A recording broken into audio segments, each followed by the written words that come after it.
Alright, my friend Rafaela asked me to provide my recipe for spaghetti sauce. Because when they're here from Germany this year, they had some and she really wanted to make some back at Germany.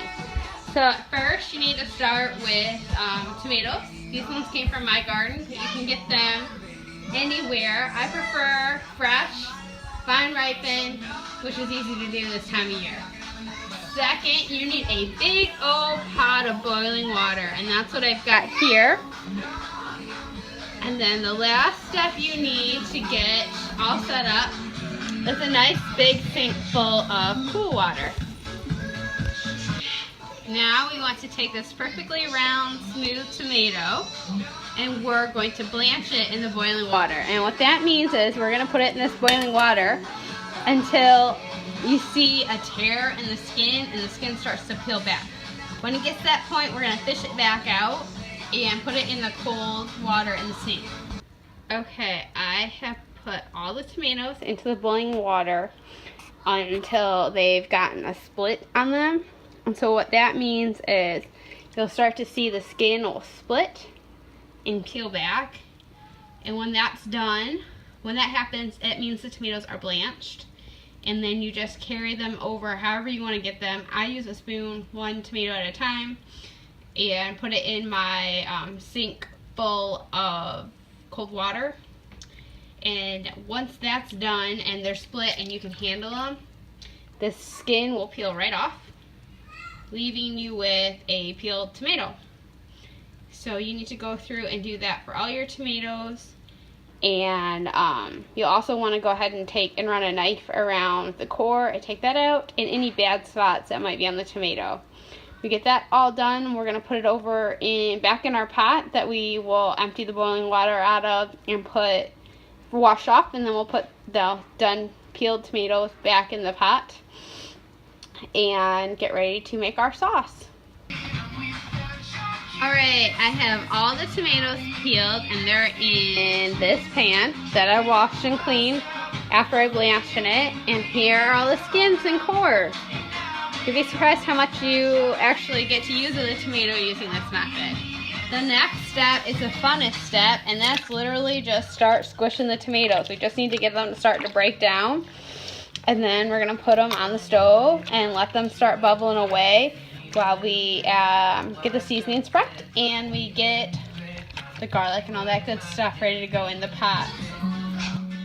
It is all squished up, and this is literally just squishing it with my hands. This is a great part to have the kids do if they want to take a part of it.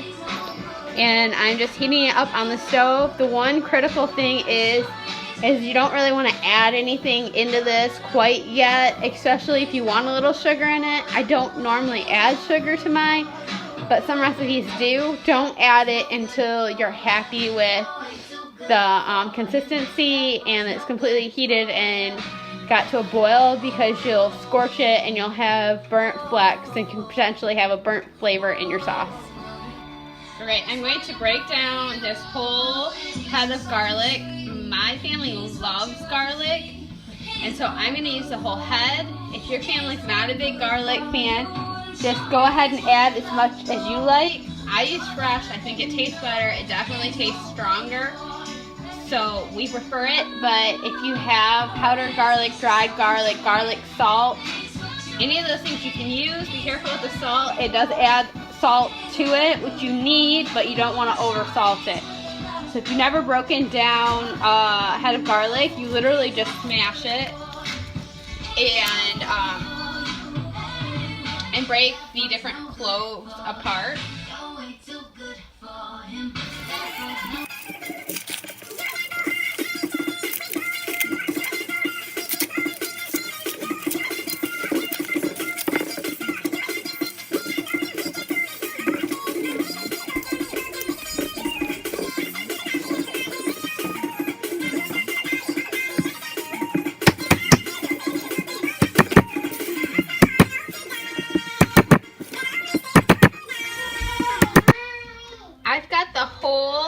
Head of garlic chopped up in this bowl, and so now I'm going to do the same thing to this whole onion here.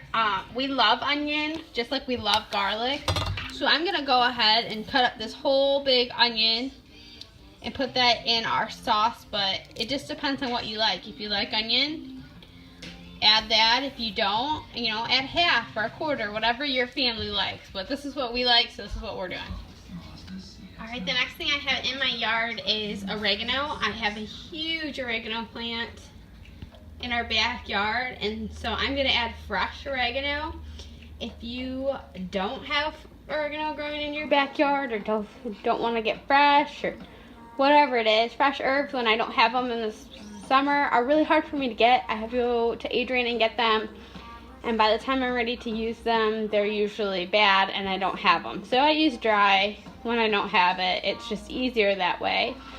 So I'm going to take that, get the leaves pulled off the stems, chopped up, and ready to go in our pot. Lastly, I'm going to chop up some basil and some parsley that I've grown in my backyard. So I'm going to chop that up, get that ready, and we're going to go ahead and get that all in the pot and let it simmer. The pot has come to a nice boil, so I'm going to go ahead and add all of the stuff we chopped up on into it. Got onions and parsley and basil and oregano. I also have over here all the garlic that I chopped up, the whole head of garlic. We're going to go ahead and get that in there too. We're also going to go ahead and just stir it in. And then here's the hard part. We're going to let that simmer for at least an hour. Come back and taste it. Depending on what it tastes like and if we like it, we're going to then get it ready to go into either the jars or the freezer. If not, we're going to add what we think it needs. I'm guessing this is going to need some salt.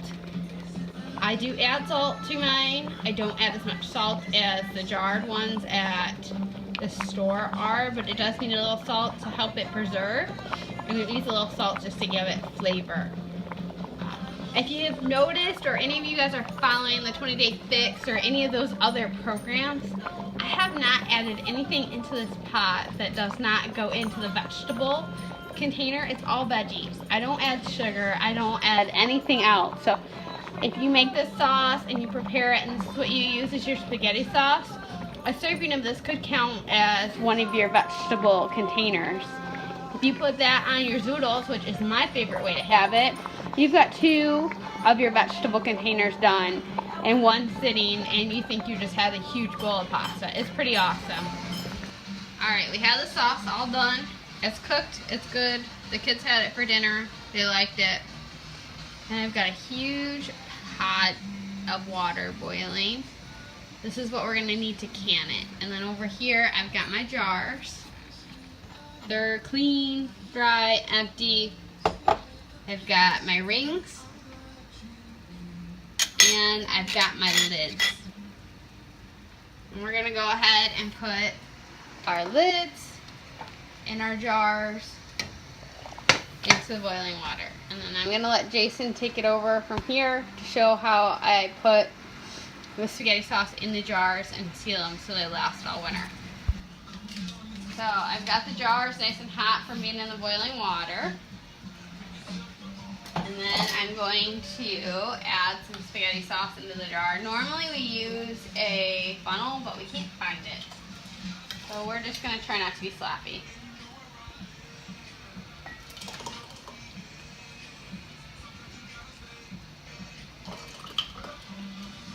And you want to fill it up to about the bottom of the threads, so like right here on the jar.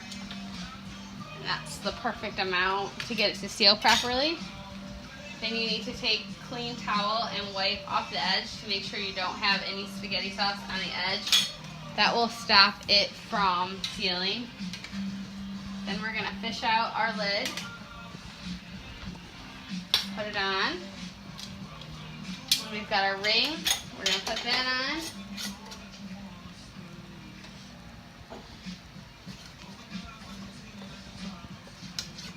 And tighten it. And that's it. You just wait for it to vacuum down and it'll pop, and then you're good to go.